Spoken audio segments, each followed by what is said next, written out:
要不就是捡的。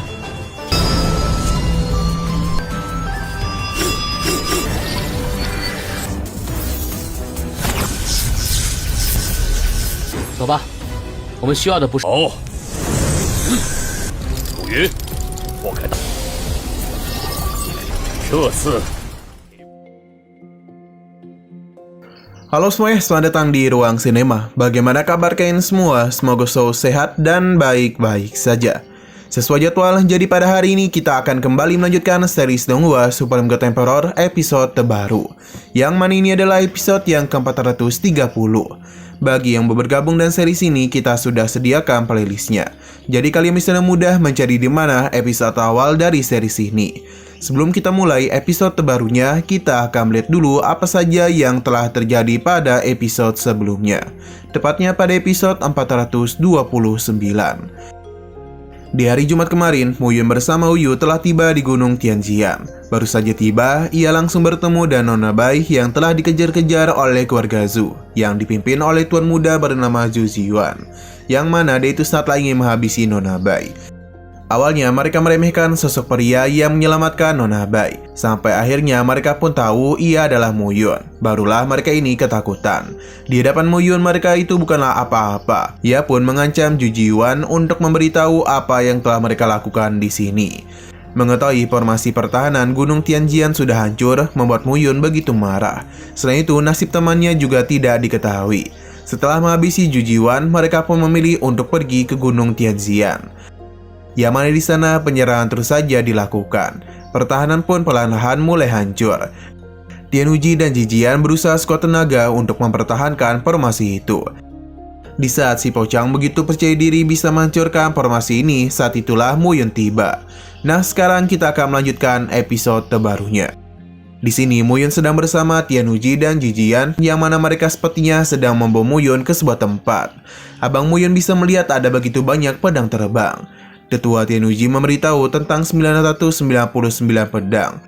Disinilah tempat di mana mata formasi perlindungan Gunung Tianjian berada. Dan hancurnya formasi, maka hanya misalkan 99 ganggang pedang saja. Ini juga adalah titik dukungan dari formasi pelindung puncak Gunung Tianjian. Muyun paham, jadi ia tidaklah mempermasalahkan Tetua Tianwuji tentang masalah ini. Selain itu, memperbaiki formasi ini merupakan masalah yang cukup besar. Tianwuji pun menyayangkan masalah yang menimpa gunungnya. Jijian meminta untuk melawan para musuh yang ingin menantang mereka. Muyun meminta mereka untuk tidak khawatir karena meskipun formasi ini tidak bisa ia perbaiki, namun Muyun masih bisa membangunnya kembali. Muyun masihlah memiliki cara bagaimana meningkatkan formasi pelindung di puncak Tianjian. Tianwuji tentu saja terkejut karena dia hanya meminta Muyun untuk memperbaiki sedikit formasi saja. Karena bagaimana cara Muyun memperbaiki seluruh formasi pelindung Gunung Tianjiannya. Muyun meminta mereka untuk melihat saja apa yang akan dirinya lakukan.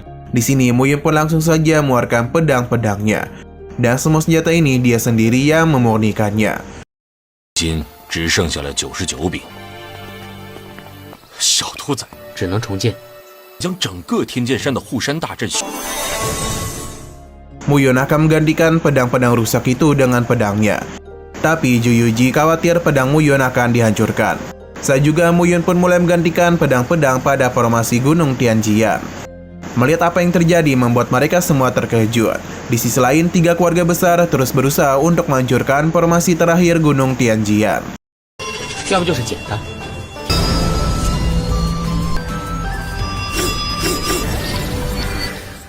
Usaha yang dilakukan oleh 3 keluarga besar akhirnya membuahkan hasil. Pertahanan ini pun hancur dan begitu bahagia si Pochang pun meminta para bawahannya untuk melakukan penyerangan. Namun baru saja maju, formasi yang dibentuk ulang oleh Muyun akhirnya aktif juga. Alhasil orang-orang yang hendak melakukan pertarungan pun dibuat terpental dan beberapa lainnya dilenyapkan dalam sekejap. Si Pochang tidaklah percaya dengan apa yang terjadi. Sinao kembali kepada Muyun. Baginya, jika mereka hanya terus mengandalkan formasi untuk bertahan dari serangan, maka semua itu tidaklah cukup. Jadi karena itulah Muyun berencana untuk memperkuat formasi. Ia meminta mereka untuk tidak terkejut dan apa yang akan Muyun keluarkan. Tianwuji meminta untuk tidak meremehkannya, karena bagaimanapun ia adalah pemimpin Gunung Tianjian. Namun ketika telur naga diperlihatkan, Tianwuji sangatlah terkejut, sampai dia itu batuk. Mereka semua sama sekali tidak percaya telur naga berada di tangan Mu Yun. Ini juga adalah pertama kalinya mereka melihat telur naga. Mu Yun berencana untuk menggunakan telur naga sebagai mata formasinya, karena ia meyakini 3 keluarga besar tidak akan menyerah untuk menghancurkan formasi mereka. Kemungkinan besar orang-orang itu sedang menyiapkan serangan kejutan. Dengan telur naga ini jugalah mereka tidak perlu merasa khawatir. Saat juga Mu Yun pun mulai meletakkan telur naga di tengah-tengah formasi. Selain itu dia juga membentuk beberapa rune agar telur naga bisa menyalurkan kekuatannya pada formasi pedang. Dan beginilah formasi pedang bisa stabil dari berbagai serangan yang menghantam formasi. Mu Yun mengajak mereka untuk keluar demi bisa melihat apakah ketiga keluarga besar masih mampu merusak formasi yang ia bentuk. 所以，以龙蛋作为阵营，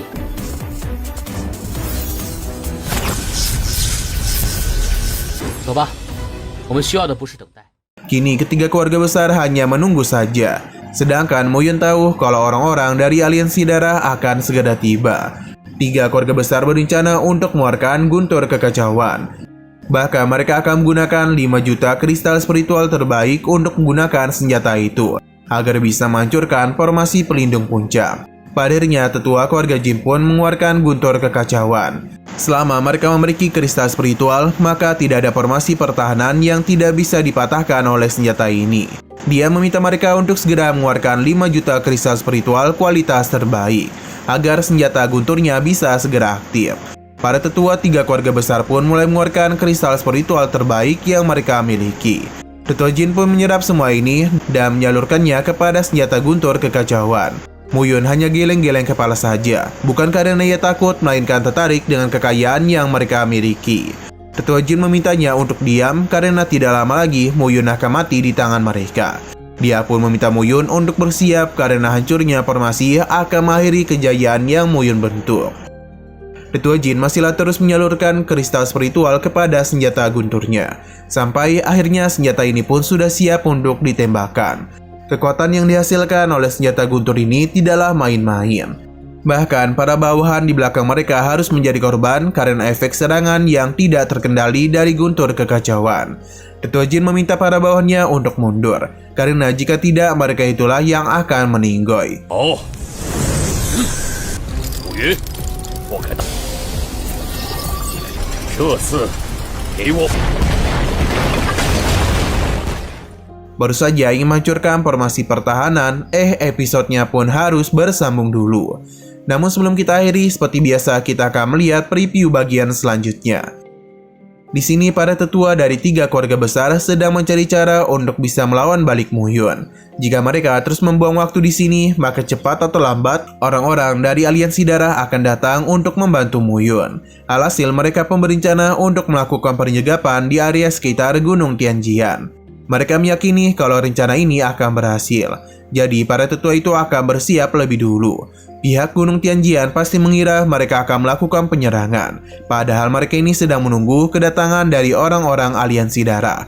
Dan ketika itu juga mereka akan menghabisinya. 既然如此，那我们在此就我们在天剑山周围设置，大家各自守一个方向，带着血盟到。 Oke, sekian dulu pada video kali ini. Untuk video selanjutnya akan segera hadir. Jadi bagi kalian yang ingin mengikuti series ini, langsung saja klik subscribe dan aktifkan loncengnya. Terima kasih yang sudah menonton video sampai habis. Jika kalian suka pada video ini, klik like dan share ke teman-teman kalian tentang channel ini. Dan ditunggu aja kelanjutannya. Oke, sampai jumpa di video selanjutnya.